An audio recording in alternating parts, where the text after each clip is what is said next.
Baik Bapak Ibu, teman-teman yang terkasih, selamat malam semuanya. Terima kasih banyak. Saya tahun ini dipanggil kembali untuk memberikan SPD di Metavihara ini. Tapi tahun ini mungkin sedikit berbeda buat saya karena tahun ini, malam ini khususnya di depan saya ada kamera, biasanya tidak ada. Dan saya dengar dari Camlan, sekarang SPD masuk YouTube.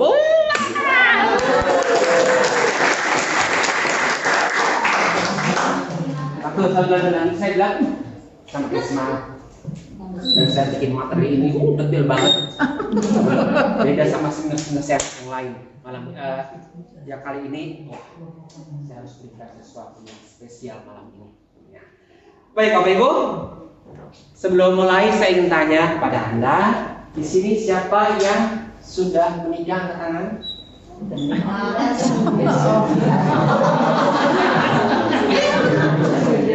Oke. Di sini siapa yang datang dengan suami atau istri?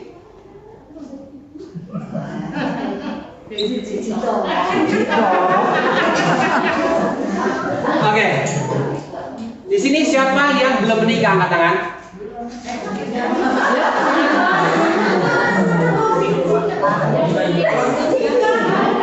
Oke. Di sini siapa yang ditanya apapun tidak angkat tangan? Angkat tangan.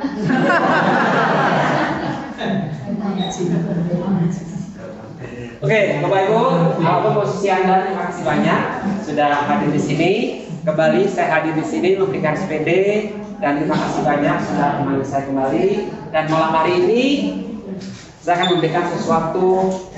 Ini adalah tentang bagaimana kita bisa bertumbuh dalam kehidupan kita.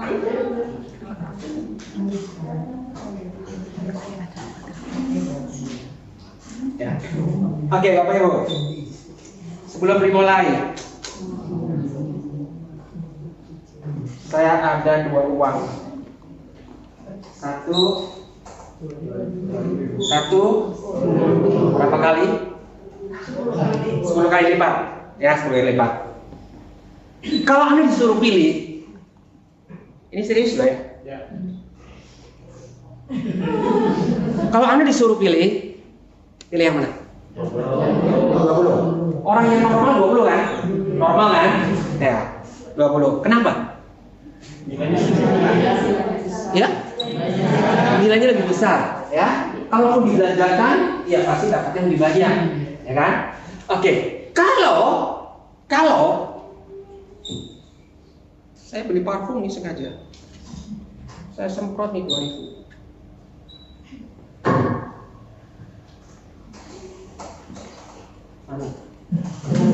Angin ya? Ini enggak ya?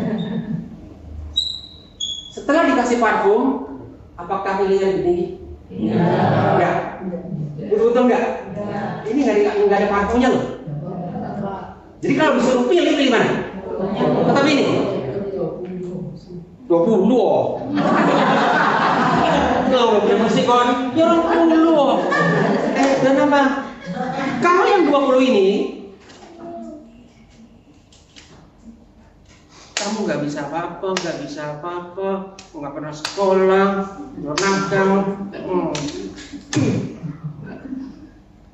Sayang, kamu tuh ganteng banget, cakep. Pilih mana?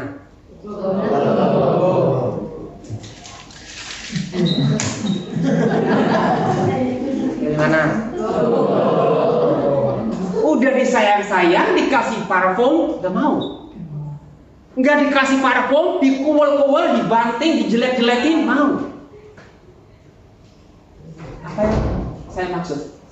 Kenapa Anda tetap mau ini? Padahal ini disayang-sayang, dikasih parfum, diwangi-wangi, tetap nggak mau. Iya, karena Anda melihat nilainya, bukan tampilannya, betul ya? Bukan tampilannya, bukan kan manusia begini. Ya? Kadang-kadang ada orang, lu mau ke Korea operasi plastik, ya nggak apa-apa kalau punya uang operasi aja, nggak apa kan? Punya duit kok. Anda mau menggunakan parfum yang mewah, mau baju yang luar biasa, Makeupnya yang mahal, ya nggak apa-apa, mau punya duitnya aku kok. Tetapi kembali lagi, harga diri seseorang bukan dari luar itu. Demikian juga dengan dijelek-jelekin. Kamu tuh kayak gini banget sih orangnya. Ini nggak bisa, itu nggak bisa, ini nggak. Itu kan dari luar, ya. Jadi luar tidak akan mempengaruhi karakter seseorang. Dan jika karakter itu baik, Anda tetap punya harga diri yang tinggi. Jangan karena luarnya itu Anda mengambil keputusan kesimpulan, ya aku pilih itu. Enggak, ini hanya sementara. Ini bernilai nggak? Oh bernilai. Saya nggak bilang ini nggak bernilai. Tapi ini walaupun sudah lecek, walaupun nggak wangi, tetap orang pilih ini. Inilah harga diri. Inilah internal. Ini yang saya mau berikan kepada Anda. Internal kita. Apa yang dimaksud dengan internal? Ya, saya mau bagikan malam hari ini untuk Anda. Ya.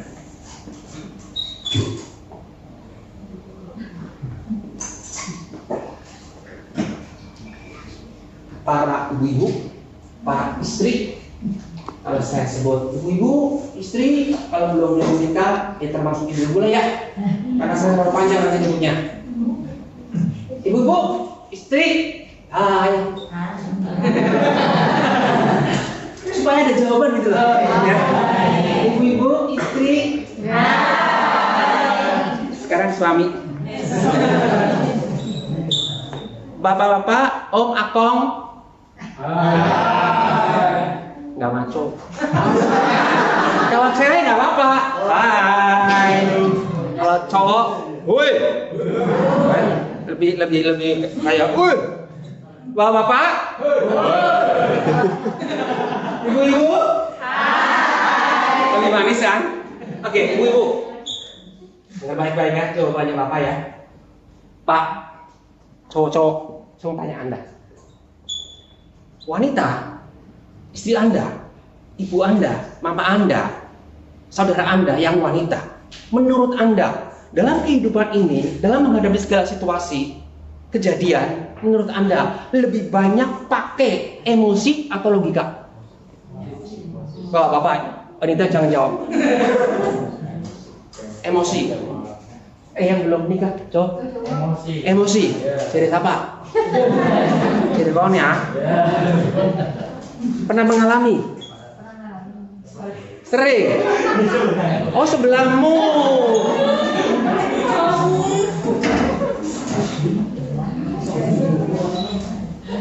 Silakan. Oke pelan.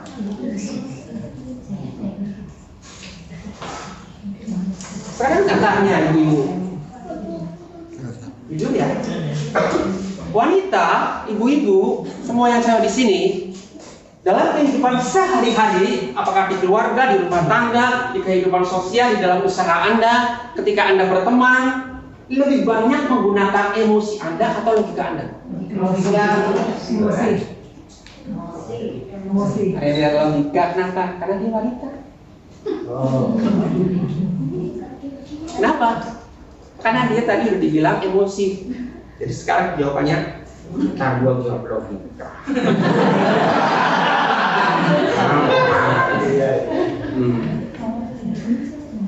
Jadi sebagian besar, tidak semua, karena tiap orang punya karakter yang berbeda-beda. Tapi sebagian besar orang, khususnya wanita, menggunakan emosi. Kenapa? Oke. Kenapa logika ibu? Kalau misalkan jawab logika. Oke, bagi Anda yang bilang wanita kebanyakan emosi, kenapa? Pakai hati. Iya lah, pada baik mas.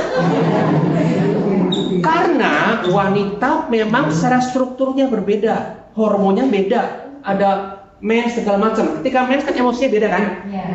Itu, jadi sering ada pergantian, perubahan-perubahan. Maka emosinya memang cenderung tidak stabil. Ya. Nah, cowok contohnya saja tidak menstruasi. Iyalah. Itu hanya contoh saja bahwa karena ada perubahan-perubahan dalam dirinya, maka menyebabkan emosi juga kurang stabil. Ya. Oke, lihat contoh ini ya. Video ini.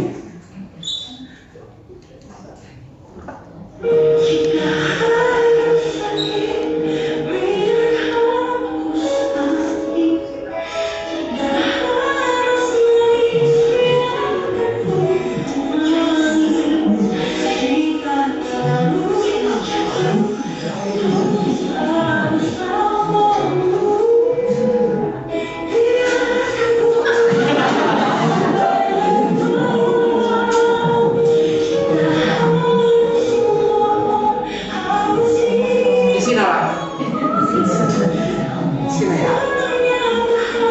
Jadi kebanyakan ketika sesuatu terjadi, yang bermain adalah emosi dulu.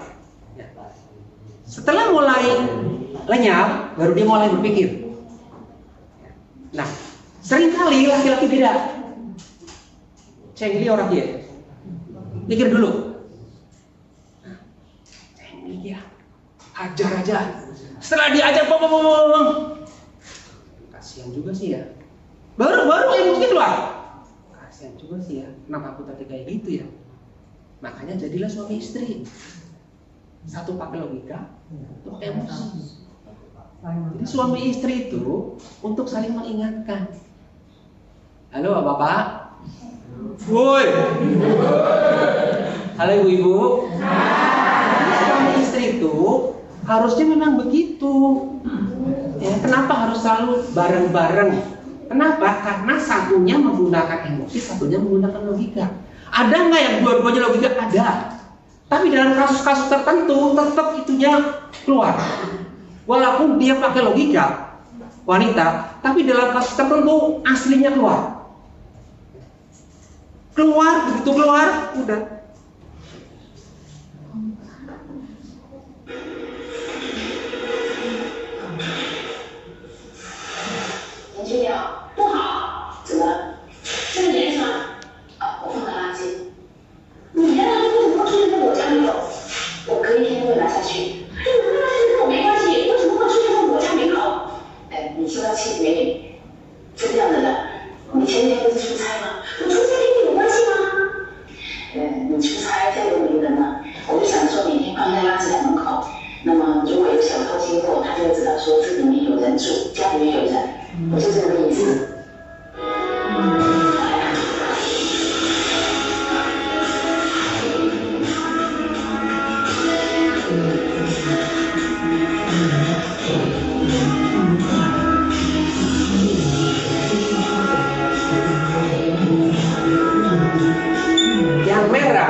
Emosi didahulukan, betul ya?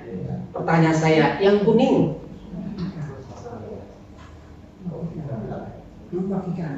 Logika. Emosi. Apa yang dimaksud dengan lupa tulis. Papan tulis.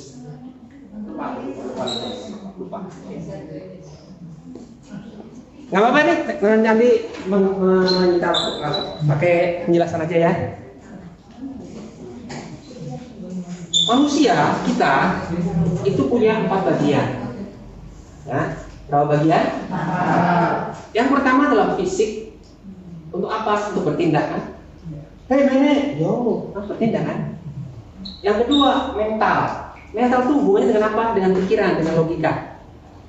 Jadi kalau ada suatu masalah berpikir, itu bagian dari mental. Yang ketiga emosi. Nah banyak orang berpikir bahwa emosi itu sama dengan marah, enggak. Emosi bukan marah, ya. Cuma cenderung orang kalau bilang emosi itu marah, enggak. Emosi ya adalah ini seperti tempat wadah di mana di dalamnya terdapat perasaan. Perasaan itu, jadi emosi itulah tempat untuk mengekspresikan perasaan-perasaan yang ada. Bisa marah, bisa kesel, bisa sedih, bisa senang, bisa happy. Itu tempatnya di emosi. Ya, jadi emosi itu bukan hanya orang-orang enggak. Jadi emosi adalah itu ada perasaan, yaitu dalamnya penuh dengan ekspresi perasaan tadi. Senang. Kenapa orang bisa tahu? Itu nggak pakai logika tuh. Ya. Itu perasaan. Sedih. Itu bukan logika. Itu apa? Perasaan kita. Jadi ekspresi dari emosi kita tuh di perasaan. Nah, yang kuning tadi jangan berarti berarti dia logika nih. Enggak. Dia punya apa? Pengertian, empati. Itu juga bagian dari emosi.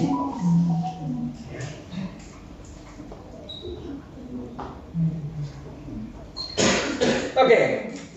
Ada yang pernah searching internet atau lihat gambar ini kira-kira apa? Hiroshima ya. Hiroshima. Iya kayaknya. Jamil. Jamil. Ini adalah Hiroshima. Ada namanya. Hebat. Bisa tahu. Lebih tinggi levelnya. Ciapihun. Lebih tinggi dari Mi. Ciapihun. Ini adalah Hiroshima ketika dibom atom.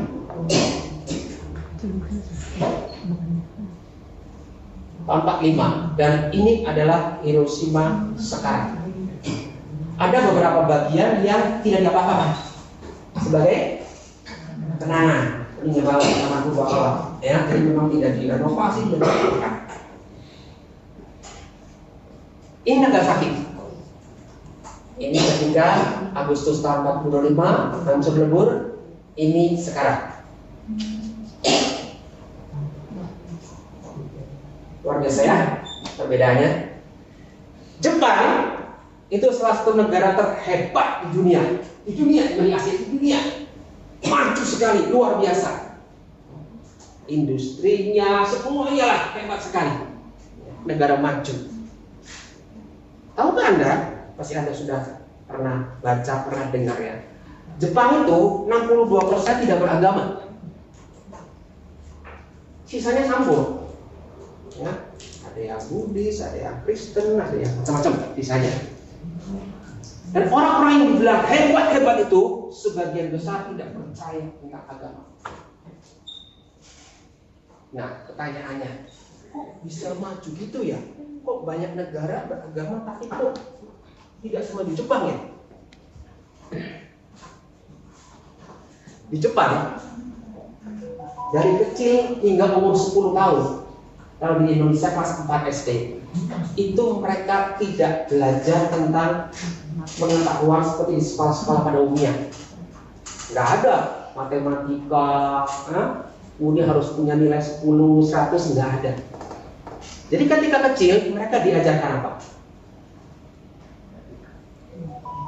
Sekolah, mereka sekolah, bukan nggak sekolah, sekolah. Tapi diajarkan apa? Budi pekerti. Budi pekerti? Tentang apa? Tentang apa itu tanggung jawab, apa itu disiplin, apa itu ngantri, Antrinya.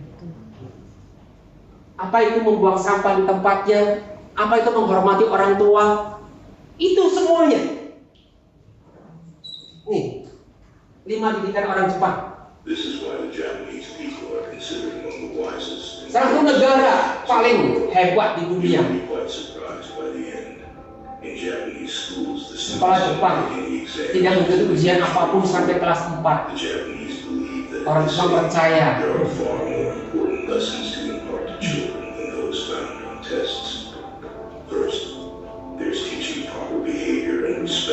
Tingkah laku, perilaku, menghormati orang tua, kebersamaan, pembinaan, kedisiplinan, kebersihan.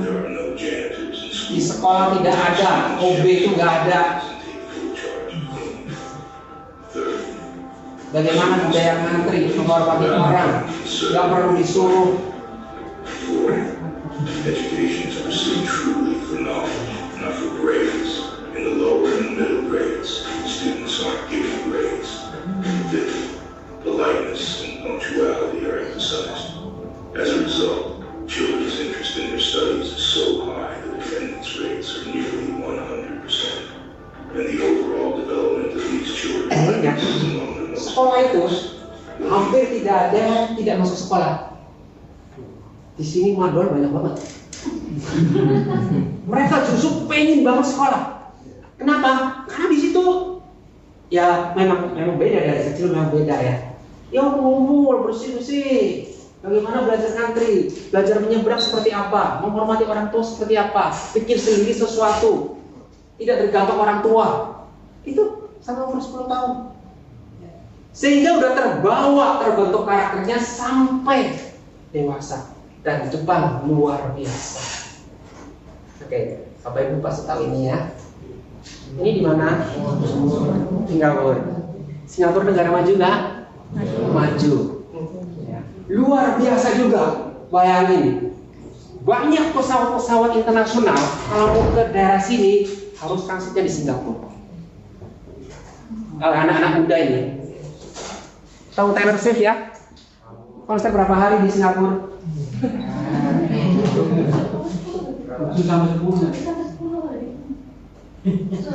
Harinya 10. Ya, 6 kali konser. Kan nggak mungkin 6 kali berturut-turut. Tepar lagi ya nggak mungkin. Jadi ada jedanya. Tapi 6 kali. Tahu nggak? Ada negara ngambil 1 hari pun nggak dikasih. Semua orang udah tahu. Ini mah disikat semua sama Singapura. Kenapa dia bisa masuk? Kenapa? Karena Taylor Swift itu kan dunia.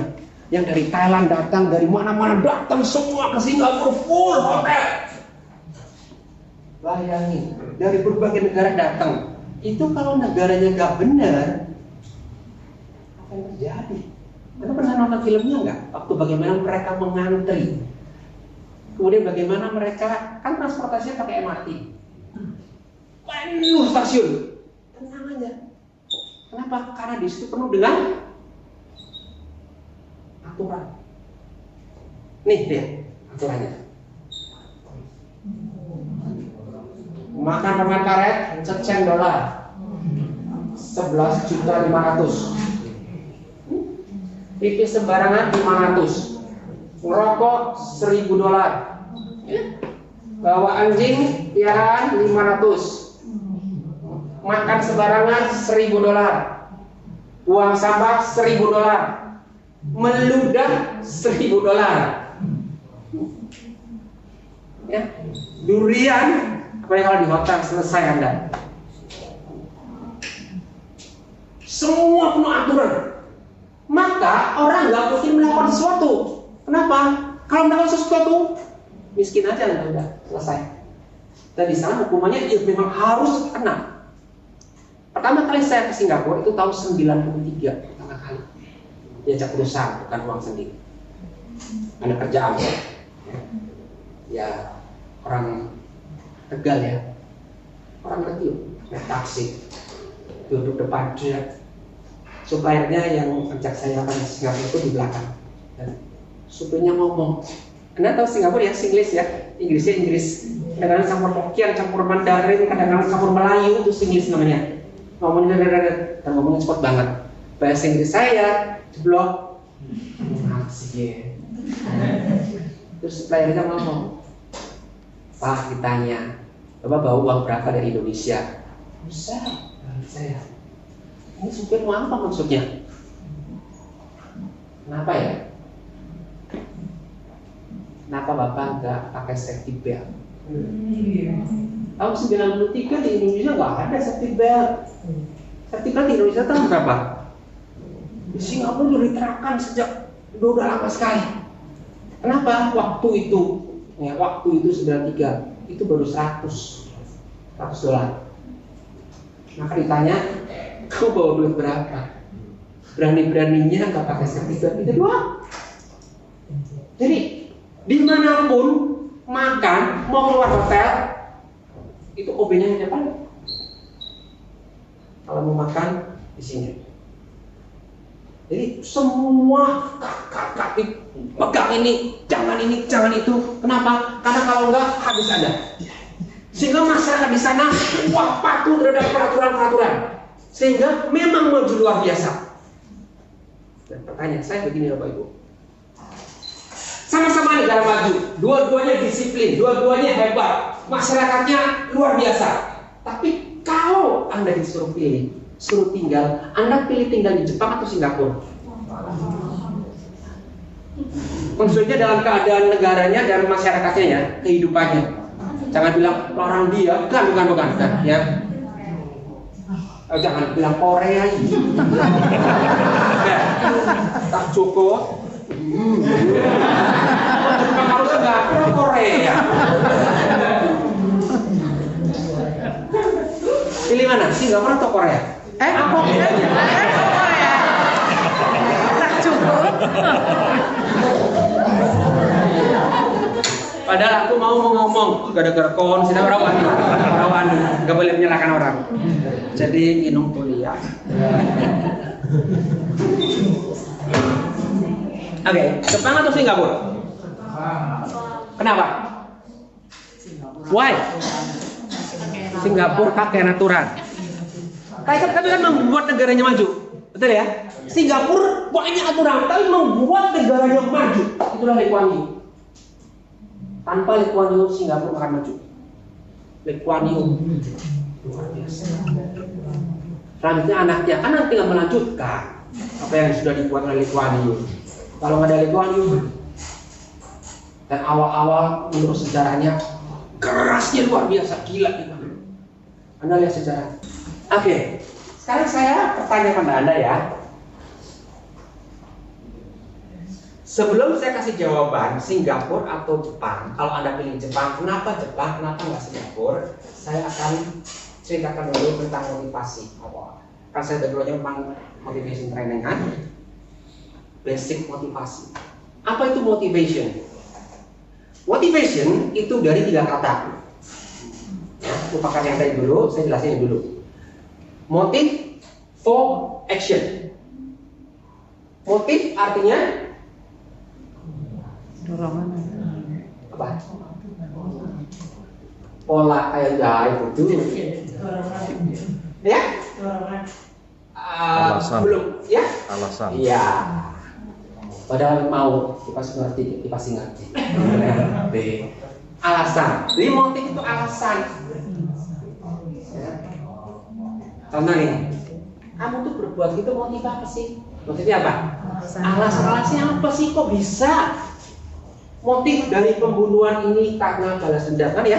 Alasan dari pembunuhan ini karena balas dendam. Motif daripada cerai karena perselingkuhan. Alasan ini karena apa? Dari alasan. Jadi motivation, motive for action. Artinya apa?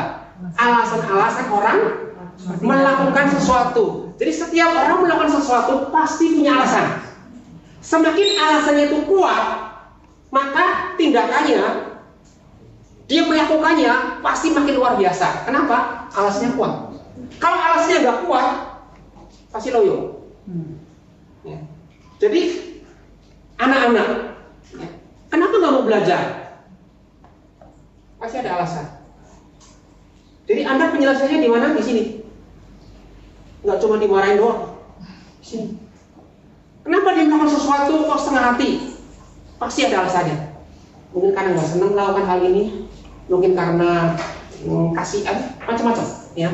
Jadi lihat di sininya motive for action, alasan-alasan untuk orang melakukan sesuatu. Nah, motivasi ada 2. Satu namanya internal motivation, motivasi dari dalam. Yang kedua external motivation, motivasi dari luar. Jadi orang kita melakukan sesuatu karena dorongan dari luar, itu eksternal. Kalau internal, kita melakukan sesuatu karena dari dalam, karena memang saya mau melakukan. Ya, ini dia. Motivasi internal adalah motivasi yang timbul dari dalam, dari individu sendiri tanpa adanya paksaan atau dorongan dari luar. External motivation adalah motivasi yang timbul karena dorongan dari luar dirinya, bisa berupa penghargaan, pujian, uang, tekanan, paksaan, ketakutan. Jadi ada orang karena ditekan, dipaksa, maka dia berbuat. Itulah kenapa dia melakukan. Karena pujian. Jadi orang berbuat ini kenapa? Karena dipuji. Coba kalau nggak dipuji, dia nggak melakukan lagi. Itulah motivasinya. Tapi itulah external motivation dari luar. Kalau dari luar, efeknya apa? Lebih gampang hilang atau lama hilang? Gampang hilang. Sementara. Internal motivation lebih bertahan lama. Saya tidak bilang tidak akan hilang, enggak ya, tapi lebih bertahan lama. Itulah bedanya. Nah, kalau kayak tadi, kenapa banyak orang di Jepang, di Singapura, contoh. Aturan-aturan tadi di Singapura, kalau makan permen karet 1.000, kalau buang sampah $1.000 dihapus. Apa yang terjadi? Hapus, nggak ada aturan itu lagi. Kira-kira apa yang terjadi? Kayak Indonesia jadi. Kayak Indonesia. Kenapa? Karena dia external motivation. Ada aturan, ada tekanan, ada paksaan. ada sesuatu yang harus dibayar. Begitu itu hilang, demikian juga dengan turis. Bebas saja rokok di mana-mana, ya, buang sampah, ya. Orang Indonesia kan paling senang gini ya. Tong sampah di sana nih. Oh itu kan, ya. Sambil kira-kira. Aduh, orang melebu ya. Bayangin dong. Ini gak dipakai, ambil lagi. Mlebu orang kayak. Coba yuk, taruhan.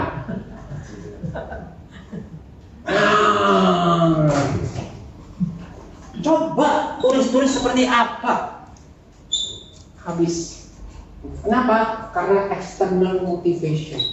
Jadi kalau kita ingin hidup lebih sukses, lebih nyaman, ya, jangan tergantung dari eksternal. Eksternal boleh nggak? Boleh, boleh. Saya tidak bilang nggak boleh, boleh.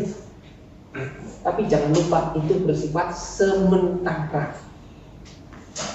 Dek, kamu kalau bisa masuk 5 besar semester ini, mama beliin kamu sepeda yang kamu pengen.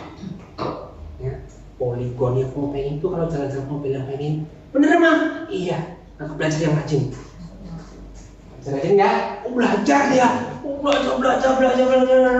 Begitu ulangan, ujian akhir, semesteran, mamanya bilang, Dek, tahun depan dulu ya, beli sepedanya. Oh gitu mah? Kamu butuh uang nih. Ya nggak apa-apa ya. Oh gitu.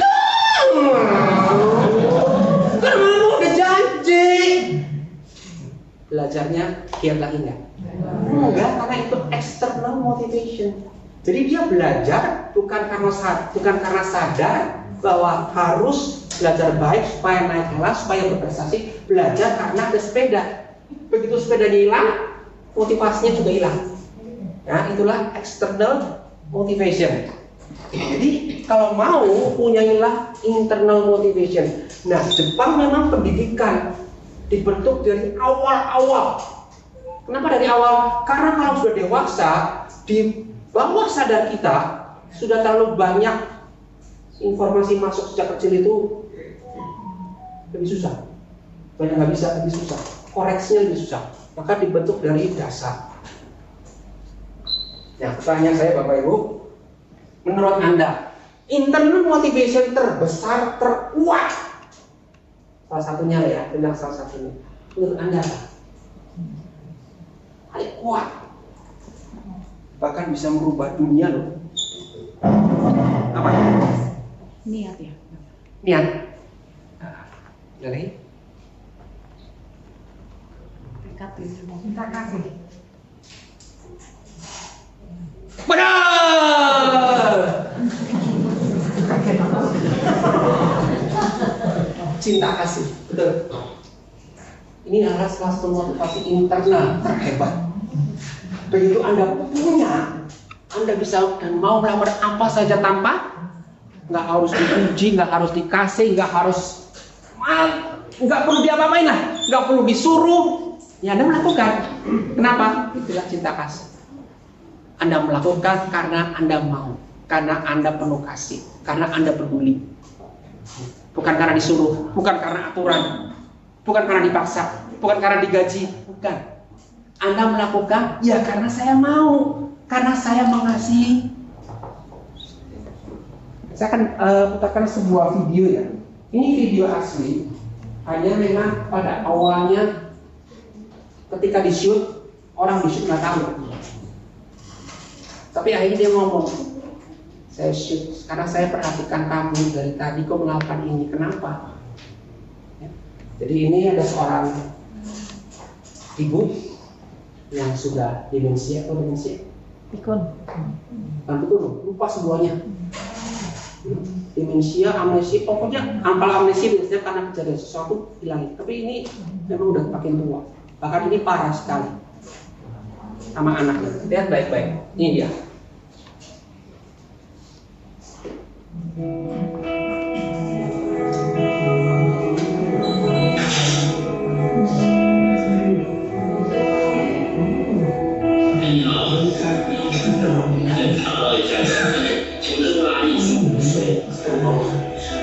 下是为什么给他带一个是绳子？因为我妈妈她有失感。哦，刚刚我跟你亲的妈妈请我一起的我，所以我就不会看你。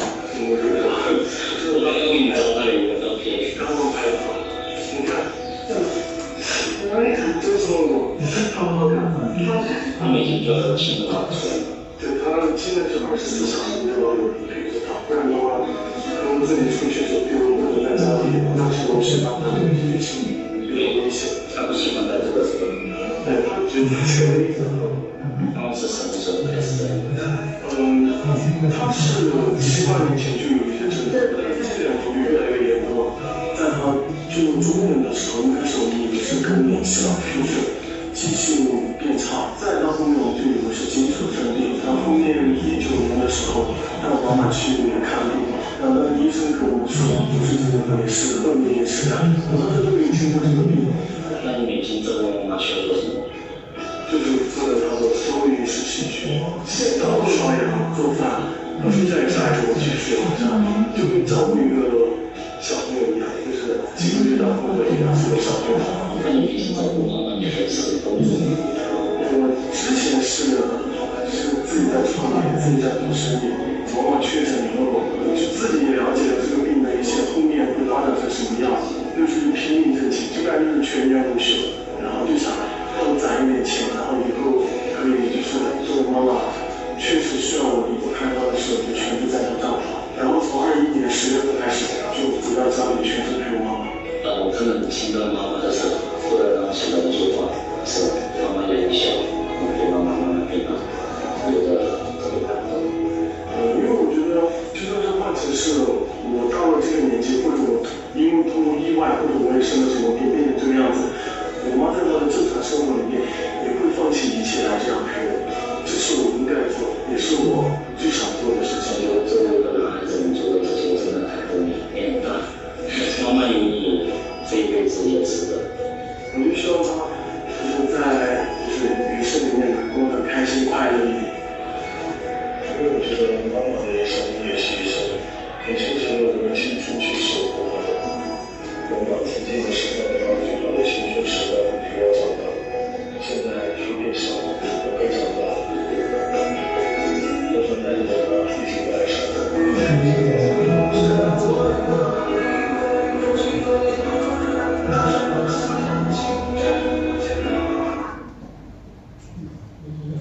Ada kata-kata yang bagus sekali. Sekarang mama menjadi anak kecil, biarlah saya menjadi dewasa. Dia dulunya kerja, akhirnya keluar dari kerja. Untuk apa? Hanya untuk 100% merawat ibunya. Itulah cinta kasih. Nah, internal, kalau saya bilang internal, itu seperti ini. Seperti air di teko. Ketika air di teko isinya teh, begitu dikeluarkan, ya keluarnya pasti teh.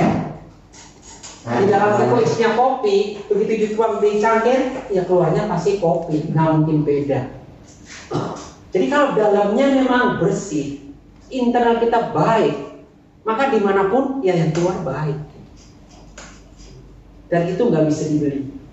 Kalau external motivation beda. Saya melakukan ini ya karena ada sesuatu ini. Karena mungkin saya dipaksa, karena mungkin saya diberi pujian, karena mungkin saya ditekan, maka saya melakukannya. Tetapi kalau internal itu sesuai. Maka dalam kehidupan kita, ya internal motivation jauh lebih penting. Eksternal oke. Contoh ya, Bapak Ibu kalau punya perusahaan atau kalau Anda kerja, ya pasti menggunakan external motivation. Karena Anda kerja dibayar, dikasih target. Kalau kamu mencapai target, insentif keluar. Nggak mencapai target, sorry. Nah kerjanya lebih keras. Kenapa? Karena sudah mencapai target dan insentif keluar. Itu external motivation itu biasa. Tapi dalam kehidupan sehari-hari ketika kita ingin melakukan sesuatu yang luar biasa di hidup kita, harus punya internal. Nah yang saya mau sampaikan, ya kadang-kadang orang melakukan sesuatu ya, itu karena paksaan, karena sesuatu yang katanya begini ya katanya, ya udah lakukan deh, tapi bukan dari dalam. Itu yang bahaya. Kalau maksud Bikman tadi itu sebetulnya adalah jangan membalas kejahatan dengan kejahatan. Maksudnya bukan berarti kanan kasih lagi nih. Maksudnya adalah jangan membalas kejahatan dengan kejahatan. Ya, mengampuni dengan kasih. Oke, saya mengutip dari Buddha Gautama. What lies behind us and what lies before us are tiny matter compared to what lies within us. Apa yang ada di belakang kita dan apa yang ada di depan kita tidaklah terlalu penting jika dibandingkan dengan apa yang ada di dalam diri kita. Ini juga saya sering memberikan quote ini, ya karena ini bagus sekali. Ya, apa yang ada di depan kita maupun apa yang ada di belakang kita tidaklah begitu penting jika dibandingkan dengan apa yang ada di dalam diri kita. Apa yang ada di depan adalah masa depan kita. Apa yang ada di belakang adalah masa lalu kita. Masa lalu udah berlalu, nggak usah ngurusin. Kamu hidupnya nggak baik itu udah lewat. Masa depan akan jadi seperti apa? Tergantung diri kita. Maka apa yang ada di depan kita maupun apa yang di belakang kita tidak begitu penting jika dibandingkan dengan apa yang ada di dalam diri kita. Itulah internal kita. Kita mau apa? Kita mau sesuatu bisa rubah mulai dari internal kita. Kadang-kadang Bapak Ibu, Anda sering melihat gini ya. Ada satu keluarga, anaknya mungkin 3, 4, dididik dengan orang tua yang sama, keadaan orang tua yang sama, lingkungan yang sama, tapi setelah besar beda-beda ya. Aneh loh, ini dididik sama, mama papanya caranya sama, makanya kurang lebih waktu kecil ya sama, kok tapi beda ya. Sekolahnya sekolah yang sama. Ada lagi. Kalau bicara ini ada hubungannya sama agama. Di tempat ibadah yang sama, yang hadir ratusan orang, ribuan orang, keluar mendengarkan khotbah yang sama. Begitu keluar, pasti beda-beda ya. Ada yang jadi sabar, ada yang berantem sama tukang parkir. Tapi dari ruangan yang sama loh. Jadi apa yang terjadi?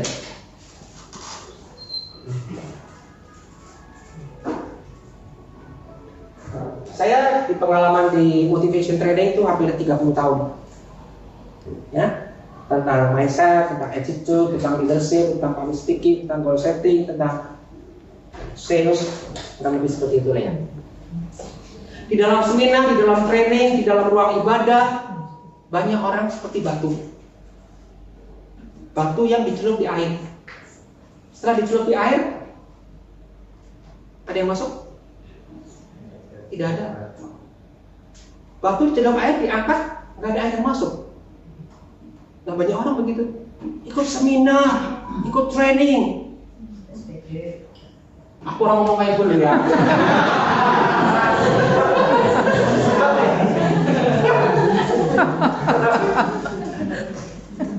Begitu keluar, nggak ada bekasnya sama sekali.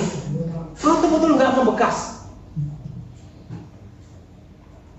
Ketika datang, itu yang tadi kita bicara. Internal motivationnya beda. Saya tidak bilang nggak ada ya. Mungkin kecil sekali. Adanya eksternal. Datang, saya bicara sama dia, FPI. Ya mending lah ya, orang ngantuk lah ya.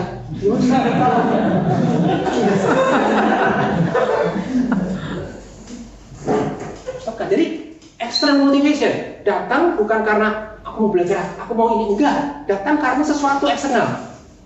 Jadi kalau pembicaranya memang bagi Anda enggak pas, itu disuruh datang pun ya cara duduknya juga beda. Ingat ya, body language itu bisa mencerminkan siapa Anda loh.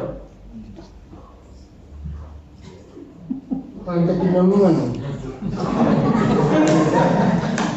Biasanya orang yang nggak mau dengar body language-nya adalah tangannya menutup, dia kasih saya ya, menutup. Tidak mungkin dapat apa-apa, karena dia sudah menutup pikirannya. Gimana kalau dingin? Dingin tapi nggak akan gitu. Dingin ya dingin. Kalau kebiasaannya kakinya begini, tangannya nggak menutup. Tapi kalau dua-duanya, kami mikir nih, ngomong sih bisa. Ini gue.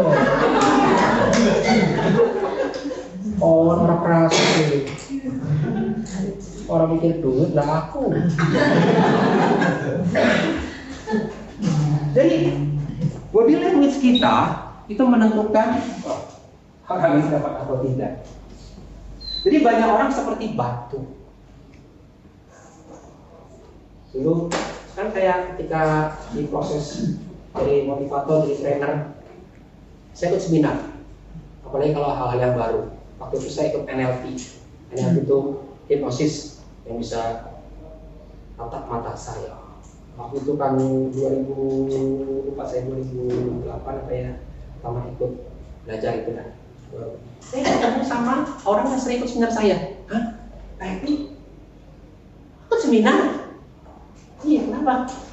Tuh, bicara kan seminar. Hubungannya ya? Dipikir saya tuh pembicara, ya bisa segalanya. Hebat amat tak gitu ya? Aku bisa semuanya. Ya, belajar. Apalagi sesuatu yang baru, saya belajar. Nah, kalau kita mau memang bertumbuh secara apapun ya, secara spiritual, secara emosi, secara pikiran, mental, respon. Masuk ke area, diangkat, ada kan? Ada isinya kan? Nih, saya mau tabur di mana nih? Di mana nih? Di rumah, di keluarga, tetesin untuk anak-anak. Aku tadi dengar ibu ngomongnya bagus sekali. Di kerjaan, di kantor, ini ada masalah. Gini loh, ya, nggak boleh buru-buru gitu. Bisa di atas nih, tinggi. Kenapa? Respon. Waktu, atos, celup, nggak ada apa-apanya. Kalau ada, netes di situ. Anda belum bawa, udah netes sudah habis. Kenapa? Batu.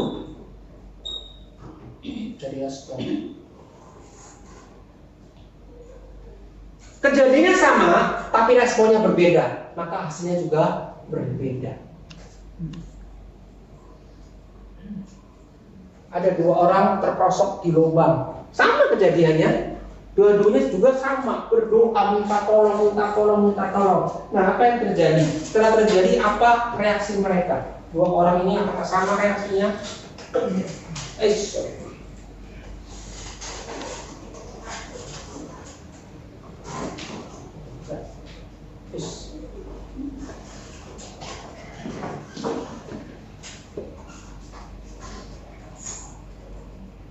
Oh, tidak bisa. Oke, Bapak. Sekarang binatang. Ya. Mungkin berpikir, apakah hewan juga begitu ya? Beda nggak sih hewan sama manusia? Sama. Ada 4 ekor ayamnya. Dia mau ke sini, tapi harus melalui air. Sama nggak reaksinya? Lihat ya. Ya.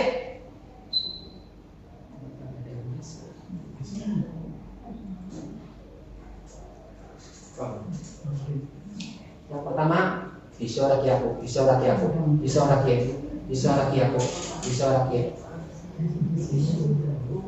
Yang kedua, cuek aja, sikat aja. Akhirnya setelah lihat, bisa pulang. Yang ketiga, bisa. Yang keempat, bisa. Ya nggak apa-apa. Jadi kami kafe ya. Aku bisa rakyat. Bisa raya. Kalau aku kayak nggak bisa. Angin, nggak bisa tuh. Nggak bisa aku. Angin ya. Coba. Angin nggak bisa. Kalau mungkin. Pinter, mungkin bisa. Balik ya.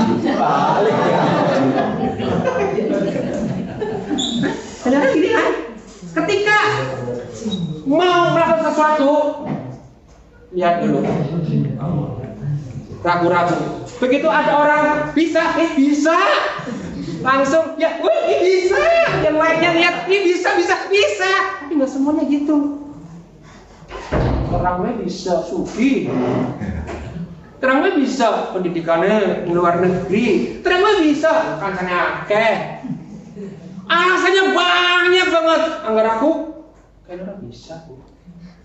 Spendek bisa. Ireng gering bisa sih. Orang angel balik. Jadi ini sama loh. Anda termasuk yang mana nih?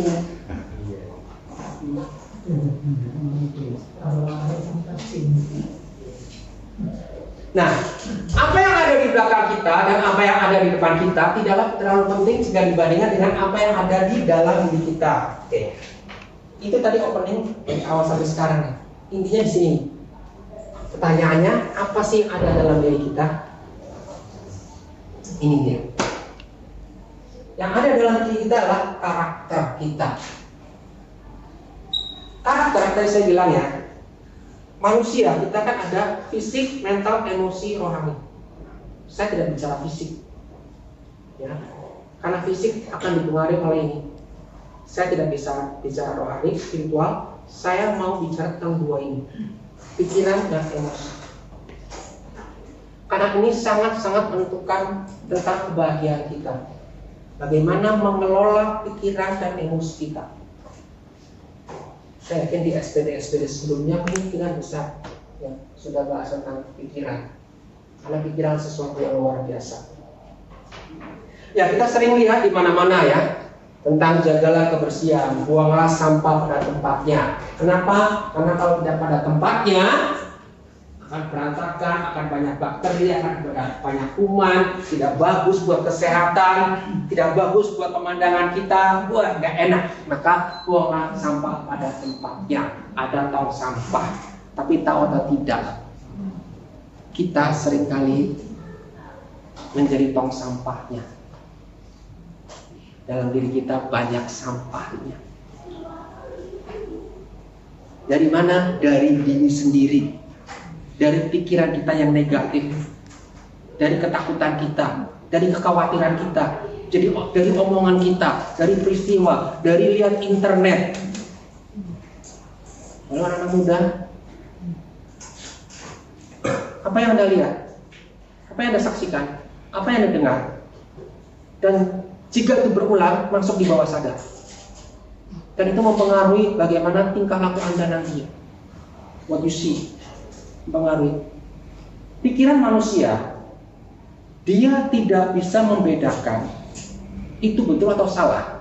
Bagi pikiran bawah sadar, yang penting disimpan. Jadi pikiran ada dua ya. Pikiran ada dua, pikiran sadar, pikiran bawah sadar. Menurut Bapak Ibu, yang menentukan Anda bahagia dan sukses, menurut Anda lebih banyak sadar atau bawah sadar? Yang menentukan Anda bahagia, sukses, lebih banyak mana persentasenya?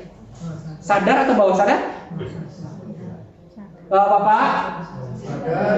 Woi. Bawah sadar. Sadar itu kurang lebih 20%. Kenapa? Karena ketika Anda mengalami sesuatu kejadian, ketika Anda mau ambil keputusan, pastikan keputusan diambil dari apa yang sudah Anda pernah dengar, belajar, lakukan ya. Dan itu disimpan di mana? Bawah sadar. Dan semua keputusan, ketika Anda sekolah, ketika Anda bergaul, ketika Anda di rumah, ketika Anda mengatasi masalah dengan suami, dengan istri, itu bawah sadar.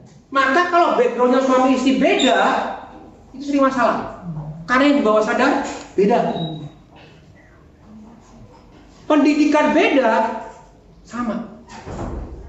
Pendidikan ada banyak ya. Pendidikan dari orang tua, pendidikan di sekolah, pendidikan lingkungan. Anak Anda kayak apa pergaulannya? Itulah pendidikan. Ingat, pikiran bawah sadar kita gak bisa membedakan ini benar atau salah. Dia hanya nyimpen.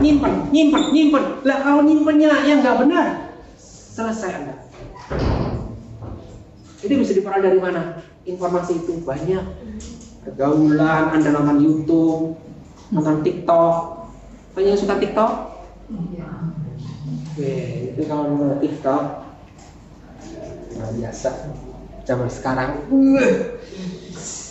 Sekarang ya, ahli akupunktur simse laku.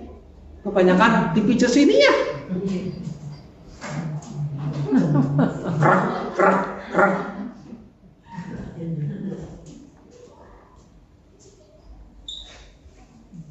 Hati kita bukan tempat sampah. Ingat, sampah dari mana? Dari diri sendiri, dari lingkungan, dari pergaulan, dari medsos. Medsos kita luar biasa, luar biasa, luar biasa. Mengerikan medsos di Indonesia, anak-anak Indonesia. Sampah itu apa? Benci, curiga, dendam, amarah, khawatir, sakit hati, ketakutan, kepahitan. Ini sampah.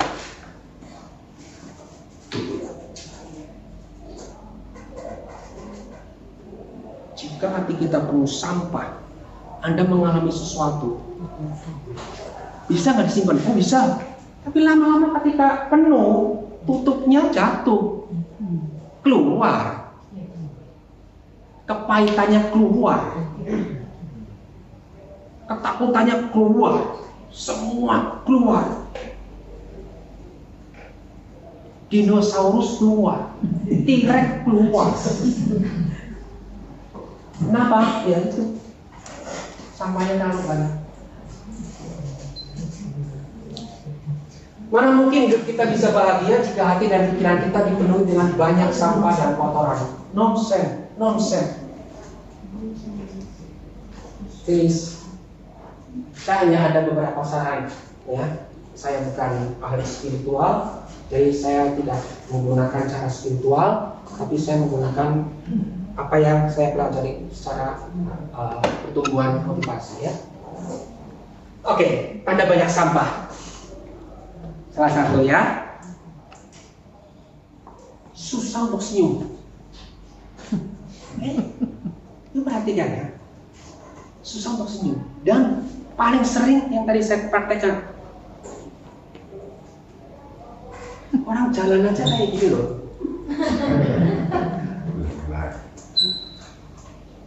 Karena orang perlu negatif, itu seperti kita ngangkut beban 1 kintal, berat banget. Padahal nggak ada apa loh, tapi jalan nggak bisa cepat. Tahu banyak orang yang suka bersulat. Apa sih dosa? Iya benar. Bener kan?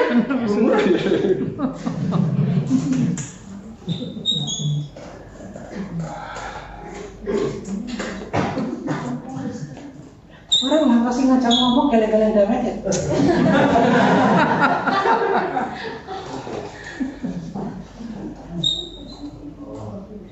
Boceh.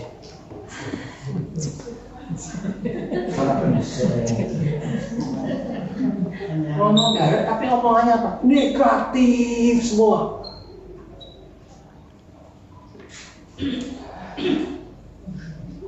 Anda kalau ngajak ngomong ya sama teman Anda nih, baik kalau teman Anda dekat ya, diajak ngobrol.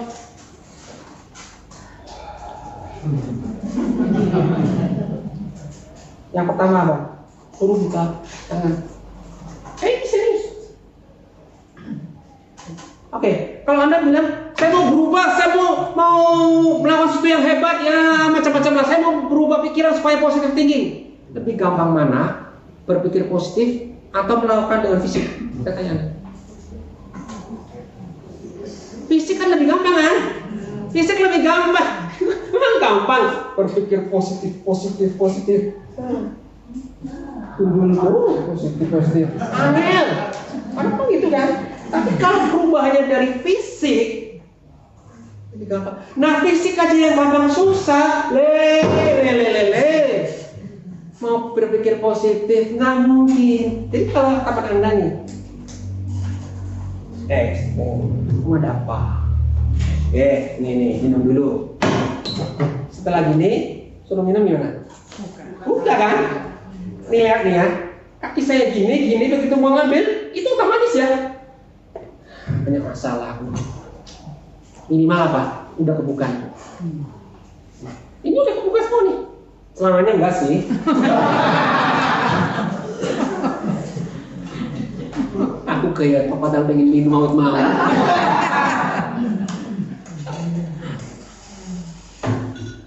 Kedua, jalan. Orang sih banyak masalah. Itu udah biasa, lumrah. Nah, mungkin jalan cepat, tidak banyak gampang. Ajak jalan cepat. Jangan malu cepat, aku enggak. Jalannya kedua, nih. Jangan suka nunduk. Nah, setengah. Kemungkinan besar. Jangan kaki ini ya, kaki ini secara ilmu psikologi banyak masalah. Orang yang jalan makanya lihat bawah sekali-kali, kalau kesambung dan maksud saya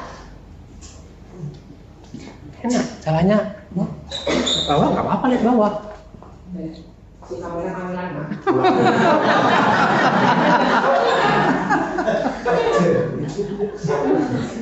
jangan nunduk ke bawah, tidak mungkin jalan cepat. Anda lihat orang yang jalannya nunduk ke bawah, bangun jalan cepat. Kenapa? Kejeduk kok. Ini terus. Kamu senyum.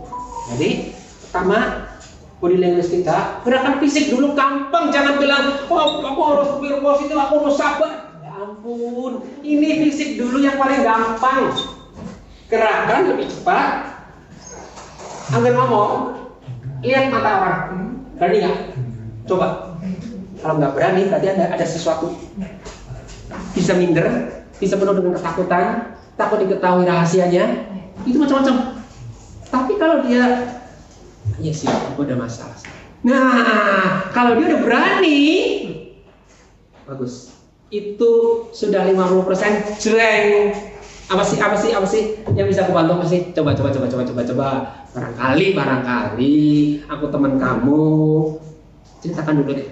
Siapa tahu lah. Mulai. Oke. Aku ini. Aku ini. Suami istri kadang-kadang gini ya. Aku belajar dari zaman saya sekolah SMA. Aku SMA Negeri. Ada orang tua ya. Suami istri maksudnya. Mungkin karena udah, tapi ya mungkin menikah udah 40 tahun ya. Istri panggil suami. Nggak tahu ya, semoga nggak ada yang gini ya. His.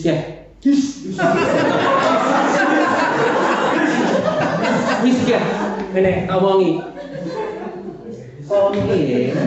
Aja percaya kalau kayak happy. Ini kenapa?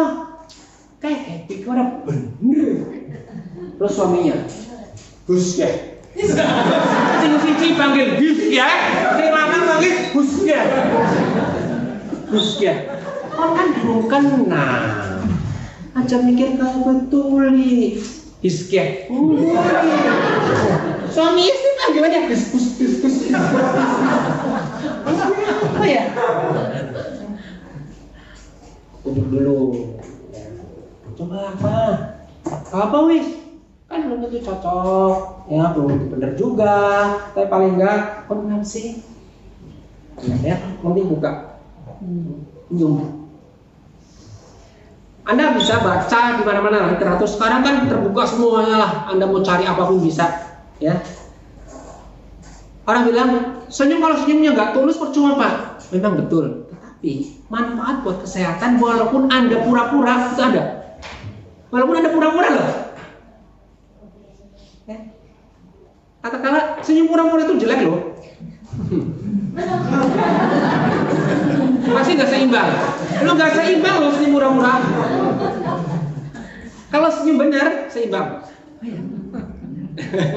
Iya.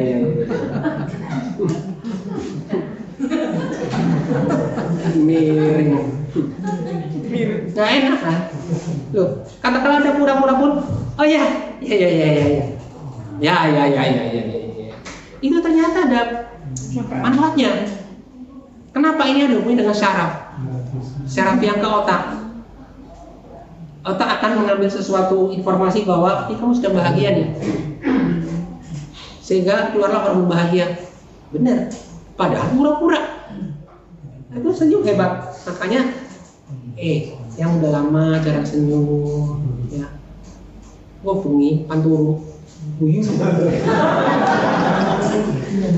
Terus pulang kawong ya, guyu.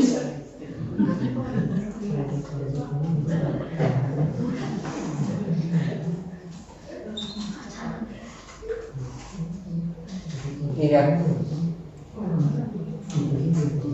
Benci kamu. Kecuali guyonan ya. Tapi kalau beneran ya, gak mungkin orang bilang aku benci kamu, tapi ketawa aku benci kamu. Gak mungkin kan? Kamu pasti mukanya aku. Kenapa? Ya itu emosi keluar. Kecuali kalau bercanda lah. Aku sebel sama kamu ini loh, ya kan? Banyak kan orang, aku ini bukan orang Tegal, orang Malang. Cuma sekolah di Tegal SMA, ya Camla, Kanton, jadi orang Tegal. Biasanya kalau misalkan kita mau ya, ngobrol, pembukaannya, ya. Nah kenapa ya pasti kia ya? Nah, Anda tahu gak sih? Aku jadi ikut-ikutan loh. Jere gurunya aku ya. Jere itu sesuatu yang mengurangi kesalahan kita. Soalnya jere kata paling aman supaya orang nggak nyalain kita. Jere. Nah, ini rahasia buat suami istri. Anggar panci kita karo suaminya ngomongnya apa? Moral. Ya. Pembukaannya harus gue. Ya. Jere.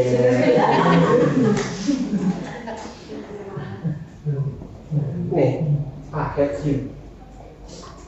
Oh ini contohnya. Contoh nih. Katakanlah Anda reuni. Oh udah 20 tahun gak pernah ketemu. Yang reuni atau mungkin arisan, pokoknya intinya kumpul-kumpul lah, arisan aja deh. Arisan belum pada datang, yang datang baru 10 orang, padahal orangnya ada 20. Ngumpul 10 orang, belum mulai, wah bercanda ketawa, tiba-tiba ada yang datang, Anda termasuk yang 10 orang itu. Ketawa-ketawa, tiba-tiba ada yang datang masuk dari pintu orang yang Anda nggak suka. Kenapa? Pernah nipu Anda, bohong sama Anda, nyakitin keluarga Anda. Anda masih sedang ngomong.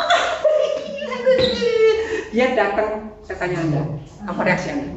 Ganti mukanya. Langsung kan? Kalau bercakap.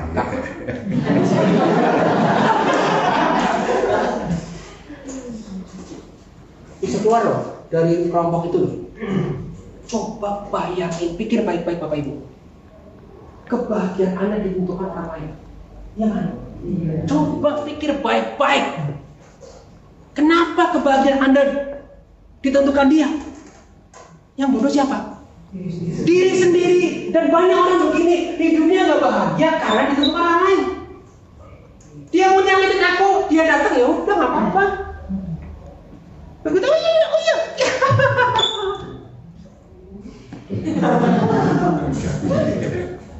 Kamu sana dulu ya, diminum ya. Ya.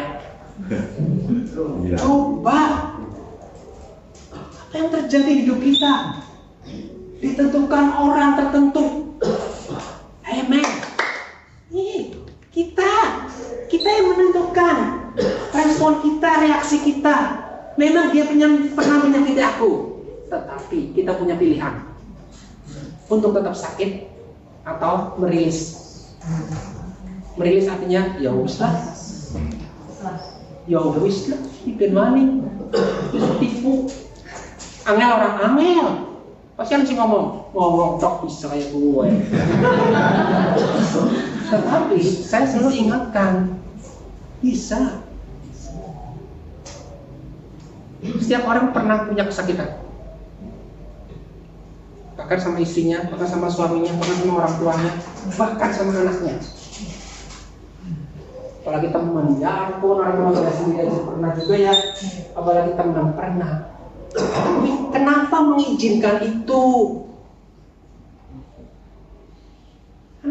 Kau mengizinkan itu padahal itu sampah loh. Kok diizinkan sih lucu kadang-kadang ya? Lah aku ingin bahagia, tapi nyimpen itu.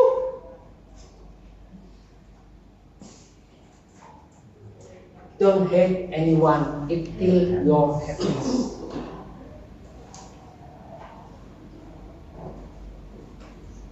Oh, ini waktu puasa saya dapat video ini. Ini puasa loh ya, saat puasa ya. Kan orang kalau udah puasa kan mau buka puasa gitu ya, duduk dulu ya. Mungkin Anda pernah terima ini dia.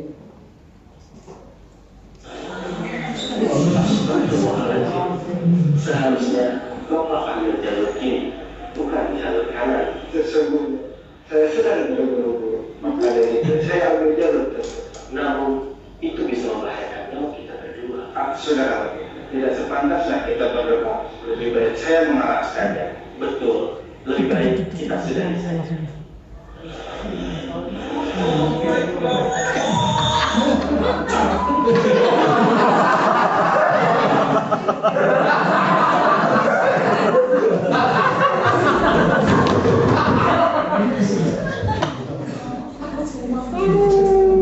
Mana kayak gue ya?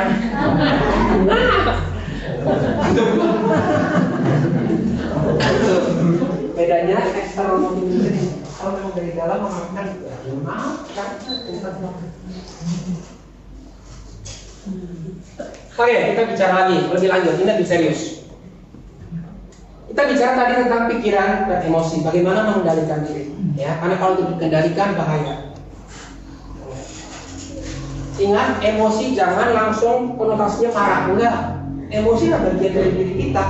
Kita punya emosi, setiap orang punya emosi. Emosi adalah kita bisa mengekspresikan seluruh perasaan kita, senang, sedih, bahagia, benci, dendam, itu semuanya ada di emosi. Bagian dari emosi, ya. Pikiran mempengaruhi emosi. Demikian juga sebaliknya, emosi mempengaruhi pikiran. Ketika pikiran Anda baik, tenang, positif, emosinya tenang kan? Sebaliknya, ketika emosi kita tenang, nyaman, damai, dan positif, itu berhubungan.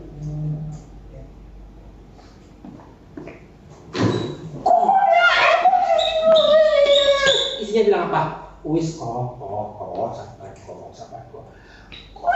Iya sabar. Oke. Setelah dia tenang, emosinya tenang, mulai mikir. Ya coba aku dulu. Ya bisa fokus. Ketika emosinya ini luar biasa. Begitu tenang, terpengaruh. Sama juga, berpikir juga sama. Kita tetap mulai. Ini untuk uang lagi, kasihan. Mau sini, mungkin dia butuh deh. Kalau kasihan, mungkin dia butuh deh. Terpengaruh. Karena kasihan itu pikirannya jadi mungkin dia butuh. Pengaruh. Jadi pikiran apa yang kita pikirkan mempengaruhi emosi kita. Emosi kita seperti apa? Mempengaruhi pikiran kita. Nah, itu bolak-balik itu akhirnya akan mempengaruhi tindakan. Jadi seluruh perilaku kita itu dipengaruhi oleh bagaimana kita berpikir, bagaimana kita mengekspresikan seluruh perasaan-perasaan kita. Hasil yang kita dapatkan itu adalah semua dari tindakan. Dan tindakan ini semua berasal atau dipengaruhi oleh emosi, oleh pikiran kita. Apa yang kita inginkan dalam kehidupan kita? Hasilnya ini seperti apa? Ingat, kendalikan pikiran kita, kendalikan emosi kita. Karena pengendalian ini akan mempengaruhi ini. Ini mempengaruhi hasil. Ya? Poinnya ada di situ. Semua ada dalam kendali kita, ya, kebahagiaan kita bukan ditentukan dari luar, tapi dari dalam diri kita. Hati-hati dengan pikiranmu. Ini ada toko namanya ClickHouse. Oke, yang muda-muda. Menurut Anda toko apa? ClickHouse. Mereknya. Menurut Anda toko apa? Furniture. ClickHouse. Oke, yang lain. Apa? Suara rumah.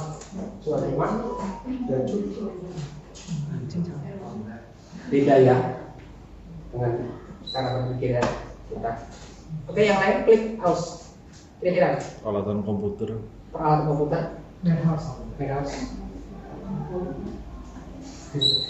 Klik itu biasanya apa? Nih, mouse kan, klik kan. Persepsi saya, anak saya dokter tuh lagi praktek di Depok. Jadi saya tiap weekend ulang balik buat dia, ya, karena dia kos. Ketika pertama ke Depok, ada toko ClickHouse. ClickHouse. Lewat lagi. Lama-lama penasaran, toko apa sih ini? Tahu apa? Klinik kecantikan.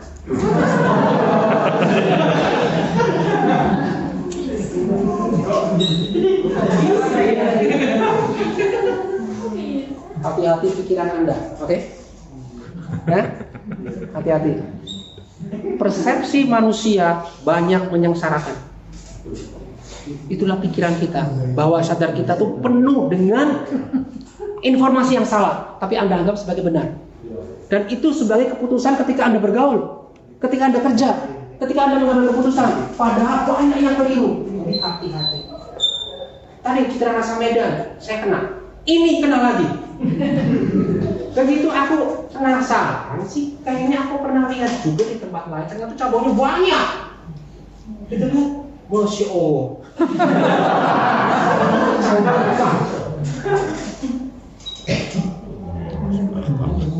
Ton, toko apa Ton? Kita pancing kayak. Pancing, pakaian renang.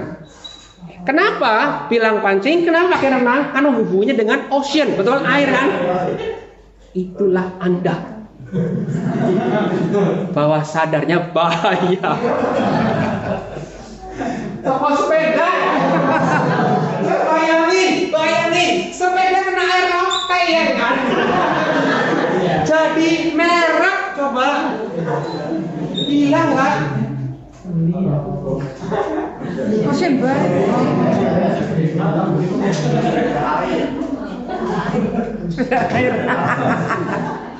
Dari mana Anda belajar? Anak-anak muda zaman sekarang butuh sesuatu yang berbeda, sesuatu yang aneh sehingga orang apa ki? Jadi marketing. Inilah marketing sekarang. Sesuatu yang membuat orang kok ocean sih? Gambarnya sepeda? Apa rasanya ya? ClickHouse. Dia mau menyasar yang pakai komputer kebanyakan sekarang anak muda. Skincare tembak anak muda. ClickHouse. Salam kecantikan. Sekarang itu sesuatu yang jadi hati-hati dengan pikiran Anda.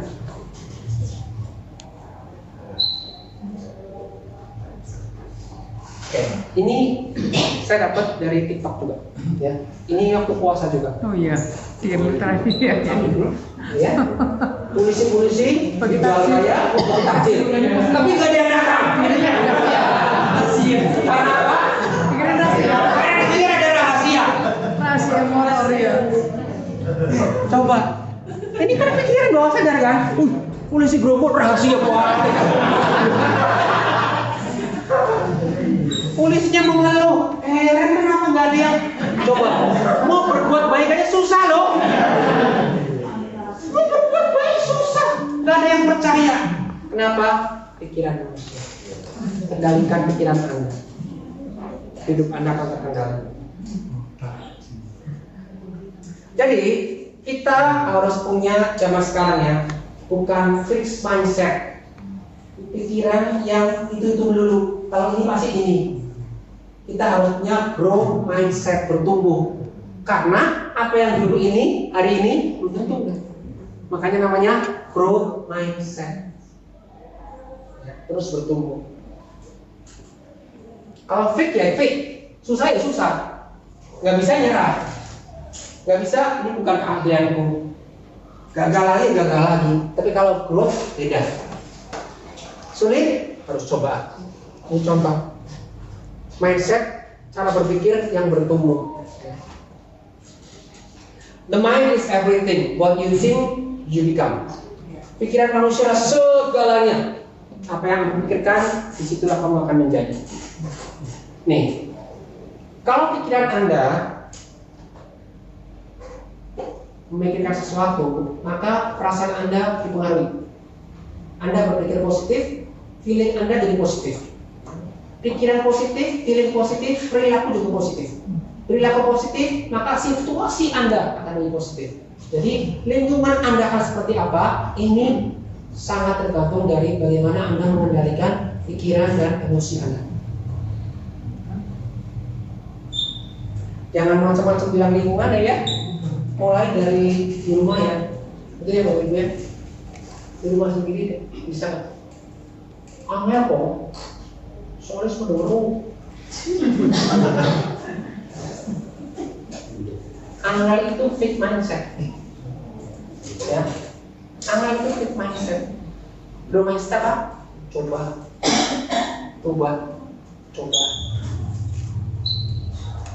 Isi doa apa? Malam ini banyak video. Ini ada oma-oma punya kenangan kalung peninggalannya dari suami lah, satu-satunya sisa harta dia, tapi udah nggak punya duit, harus dijual, kalau enggak ya nggak makan. Maka dia ke toko perhiasan mau jual kalung ini, tapi ketika dia tawarkan sudah mau dibeli gak jadi lagi. Kenapa? Betapa sedihnya, ini harta satu-satunya peninggalan hadiah dari suami kok dijual. Tapi dia pun tuh masuk lagi ya. Tapi penjaganya lama-lama tahu nih kok ngomong gini ya. Ini dia videonya, lihat baik-baik ya.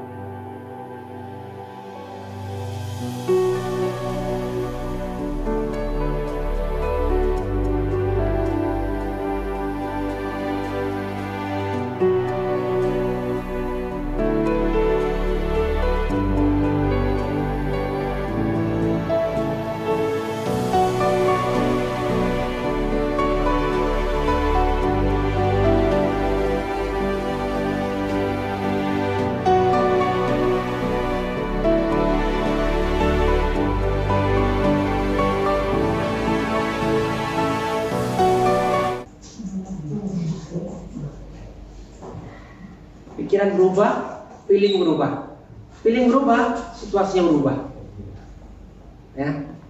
Perubahan pikiran mempengaruhi perubahan feeling kita, emosi kita. Dan itu membuat situasinya jadi berubah.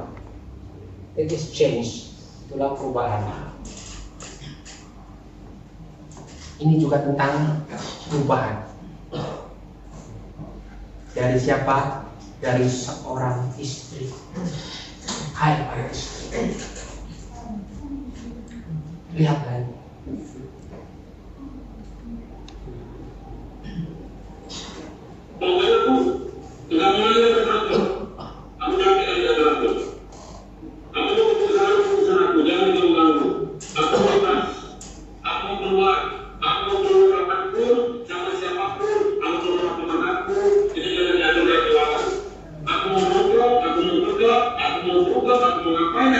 Itu pokoknya terserah aku. Jangan ikut campur. Itu kan kesimpulan.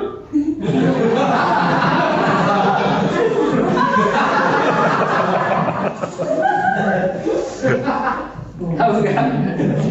Ada yang masih bengong. Itu kata temennya, bukan kata dia.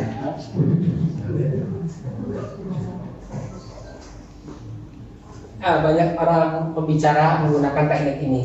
Ya. Bagaimana cara pikiran Anda bekerja. tes pikiran Anda. Tesnya adalah tentang Anda nggak boleh mikir sesuatu yang saya sebutkan. Bisa atau tidak? Contoh ya. Fokus ya. Dengar suara saya ya. Oke, siap ya. Lakukan ya, saya katakan ya. Oke. Jangan memikirkan kucing. Yang Anda pikir kucing. Padahal petunjuknya lah, jangan memikirkan kucing, tapi langsung berpikir kucing. Kenapa? Karena pikiran manusia tidak bisa menangkap, menyimpan kata tidak, jangan. Dia hanya menyimpan kata utama, kucing. Simpan, maka itu yang kuat. Maka kalau dengan anak-anak, jangan bilang kamu jangan malas. Kita harus bilang kamu harus rajin. Karena yang disimpan rajin. Kalau kamu jangan malas, yang disimpan malas. Ya, jadi itulah pikiran manusia. Oke, step 1. Bagaimana merubah pola pikiran emosi. Ini sudah hampir ending ya, sabar. Yang pertama adalah fokus apa yang kamu inginkan, bukan apa yang tidak Anda inginkan. Kalau kamu pengennya bahagia, fokus pengen bahagia. Kalau kamu pengennya benda A, ya fokus benda A, jangan benda B. Kalau kamu pengennya terjadinya A, ya pikirkan A, jangan mikirnya khawatir terjadi B. Jadi fokus apa yang kamu inginkan, ya, bukan apa yang tidak kamu inginkan.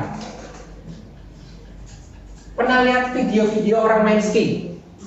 Ya, ski yang di Eropa itu yang cepatannya tinggi melalui pohon-pohon. Nah, siu, itu bisa melewati pohon itu kecepatannya luar biasa loh. Jangan pikir pelan. Kalau pelan bermain ski nggak enak.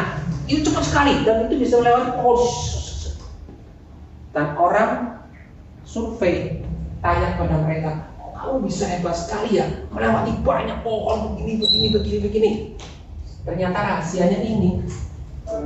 If you ever seen skiers go through trees, do you know how they do that? If you go through trees on skis, you go, don't hit a tree, don't hit a tree, don't hit a tree. Guess what you're watching? You're only looking at trees, as opposed to follow the sun, follow that, follow that. The only thing you see is the path. It's the same thing for you. If you focus on the obstacles, all you will see is obstacles. Oh ya. Kenapa banyak orang nabrak pohonnya? Karena Anda jangan nabrak pohon, hati ada pohon. Ini pikiran kita hanya pohon, nabrak. Jadi fokusnya di saljunya. Jadi pikiran kita mengarahkan sini, ke sini. Jadi fokus, kamu pengen apa? Pengen bahagia. Bahagia jangan khawatir. Jadi fokusnya apa yang Anda inginkan, bukan apa yang tidak Anda inginkan. Ya. Apa bisa kalau kita tidak fokus tapi dapat hasil? Bisa nggak? Bisa nggak? Ya, bisa lah. Bisa nggak fokus sudah dapat hasil, tapi hasilnya apa kan? Itu pertanyaannya. Ya. Jadi kalau nggak, kan ini tadi bilang harus fokus. Iya, fokus yang Anda inginkan. Kalau Anda tidak inginkan, apakah terjadi? Yang diinginkan terjadi itu bisa dapat? Bisa juga, betul. Kenapa? Karena di dunia ini ya, di kehidupan ini, kadang-kadang ada orang yang bilang hoki. Ada nggak? Ada. Istilahnya macam-macam lah ya. Tapi yang dibilang hoki. Tapi itu tidak setiap kali terjadi. Jangan mengharapkan hoki. Hoki wisdunda. Dekat kantor istri saya semua ada buka dari Cina. Sekarang orang Cina ya. Kita kan Cina kan ya, dari yang Cina ya. Orang Cina asli, Cina asli, kelihatan banyak banget, ada, betul banyak banget. Dan anak-anaknya ikut umur kita soalnya, jadi kita tahu. Yang nggak bisa bahasa alasan, karena si saya bisa bahasa Mandarin lah ya. Jadi terima. Banyak banget. Itu banyak buka, itu restoran Cina, catnya Cina. Dan itu ada yang baru dekat umur restoran hoki. Maka saya bilang hoki udah pindah. Hoki. Nah, apakah bisa? Tidak fokus dapat hasil. Kadang-kadang terjadi. Nih ya, lihat. Sepak bola.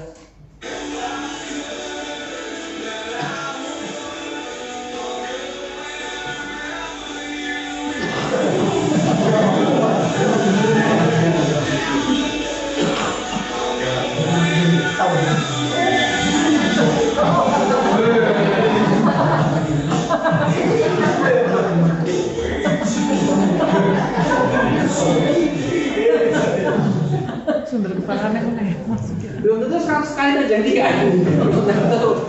Oke, kadang-kadang ada, tapi tidak bisa diharapkan. Ya, itu bukan kunci kesuksesan, bagian bukan. Kadang-kadang terjadi iya. Karena secara alami, nggak mungkin Anda menanam biji jambu keluarnya mangga, mungkin nggak? Nggak mungkin. Apa yang Anda tanam, Anda keluar. Ada yang sekarang teknologi maju, di spek. Ada mangganya, ada jambunya, itu ada. Ya, di Thailand itu luar biasa. Apalagi di Cina teknologi sekarang udah maju. Ada 2 buah, kok bisa ya? Itu pakai, ya itu teknologi. Oke, yang pertama adalah fokus apa yang Anda inginkan. Kedua, lepaskan, jalani saja hidup ini. Apa yang dilepaskan tadi, sampah-sampah tadi yang tidak enak, yang mengganggu Anda. Bapak Ibu, berapa banyak ketakutan Anda yang benar-benar terjadi di tahun lalu? Kalau Anda banyak ketakutan di tahun lalu, contoh ini contoh tahu ya, takut ini, takut ini, takut ini, yang benar-benar terjadi berapa banyak? Nggak banyak kan? Nah, ternyata di dalam survei kehidupan manusia itu banyak orang hidupnya penuh dengan ketakutan. Tapi ternyata yang terjadi nggak 20%. Artinya apa? 80% itu mempengaruhi hidup kita sehingga hidup kita nggak bahagia. Bayangin.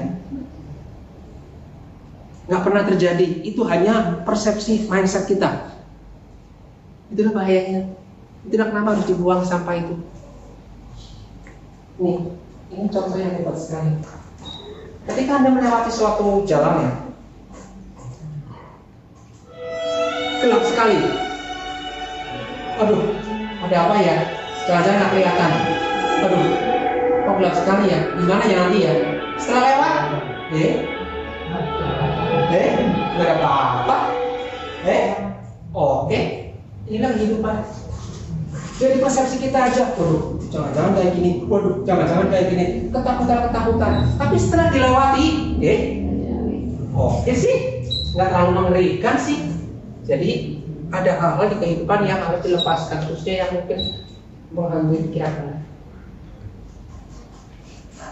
Oke, perubahan paling dasar dimulai dari perubahan gerakan fisik Anda, ya. Tadi kita sudah bicara tadi ya. Isi lebih gampang kok. Senyum, jalannya lebih sedikit ya. Kalau ngomong sama orang, hadapi. Itu lebih gampang daripada waduh ubah ini, terus apa sama ini. Itu dulu. Maka hidup Anda akan sedikit demi sedikit berubah. Ini paling gampang ya. Oke, yang terakhir. If you can change the situation, change your mind. Jika Anda tidak bisa merubah situasi, terjadi bla bla bla bla bla bla. Yang dirubah apa? Pikiran kita, mindset kita. Ya. Keadaan udah kamu memungkinkan Anda merubah cara berpikir Anda. Mungkin dengan istri, dengan suami, dengan orang tua, dengan anak. Ya usah, sengaja kau ya anak. Nggak bisa dirubah, mau apa? Ya, daripada Anda pikirin terus, muntah darah, stres. Jadi ada hal yang ya us, Anda sendiri nggak bisa berubah, maka ubah cara berpikir Anda. Ya udah, mau apa lagi? Ada orang gunting rambut. Biasanya kalau di salon kan ada yang di barber khususnya sempat dulu ya. Ini dia.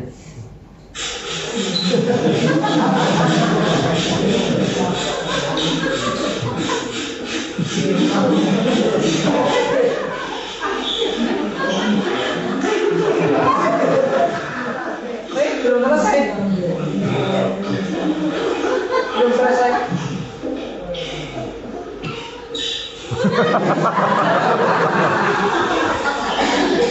Ya, baca dia.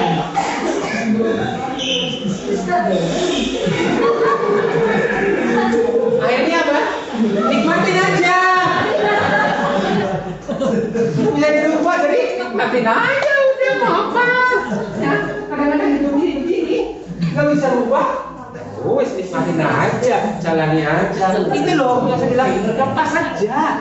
Halo men, pilih saja. Banyak sampah yang wis saja. Wis Yang bisa baca? Apa? Coba. Kap kunti manai pandi. Artinya apa? Bahasa Thailand. Terima kasih atas kehadiran Anda. Jadi Oke, Bapak Ibu teman-teman semuanya, terima kasih banyak. Materi sudah selesai. Belum nih, Jepang sama Singapura milih mana jadinya belum? Jepang sama Singapura udah jawab. Ini tinggal Jepang apa Singapura jadinya kok happy? Oh, tadi udah singgung saya, ya. Lebih baik Jepang. Kenapa? Karena pendidikannya dari nol. Oke. Ya, kalau Singapura dia melakukan sesuatu karena paksaan. Oke. Itu akan bersifat sementara. Yang tadi saya bilang, begitu hilang aturannya, habis. Apa yang dia dan mau? Kayak Indonesia maning. Oke, Bapak Ibu sebelum ditutup kalau ada pertanyaan silakan. Weh, saya 2 jam dong.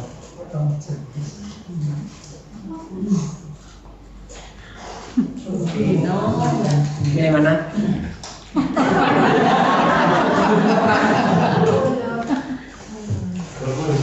Gak perlu ya. Oke, terima kasih banyak Bapak Ibu untuk kehadiran Anda. Terima kasih banyak Kata Wihara sudah mengundang saya kembali untuk berbagi. Semoga apa yang saya berikan bisa memberikan suatu manfaat. Entah itu sedikit, entah itu banyak. Tapi saya percaya kalau Bapak Ibu mau belajar open mind dari awal, pasti ada sesuatu yang bisa bermanfaat buat diri, buat keluarga, juga buat hidup Anda. Bapak Ibu, terima kasih banyak. Selamat malam.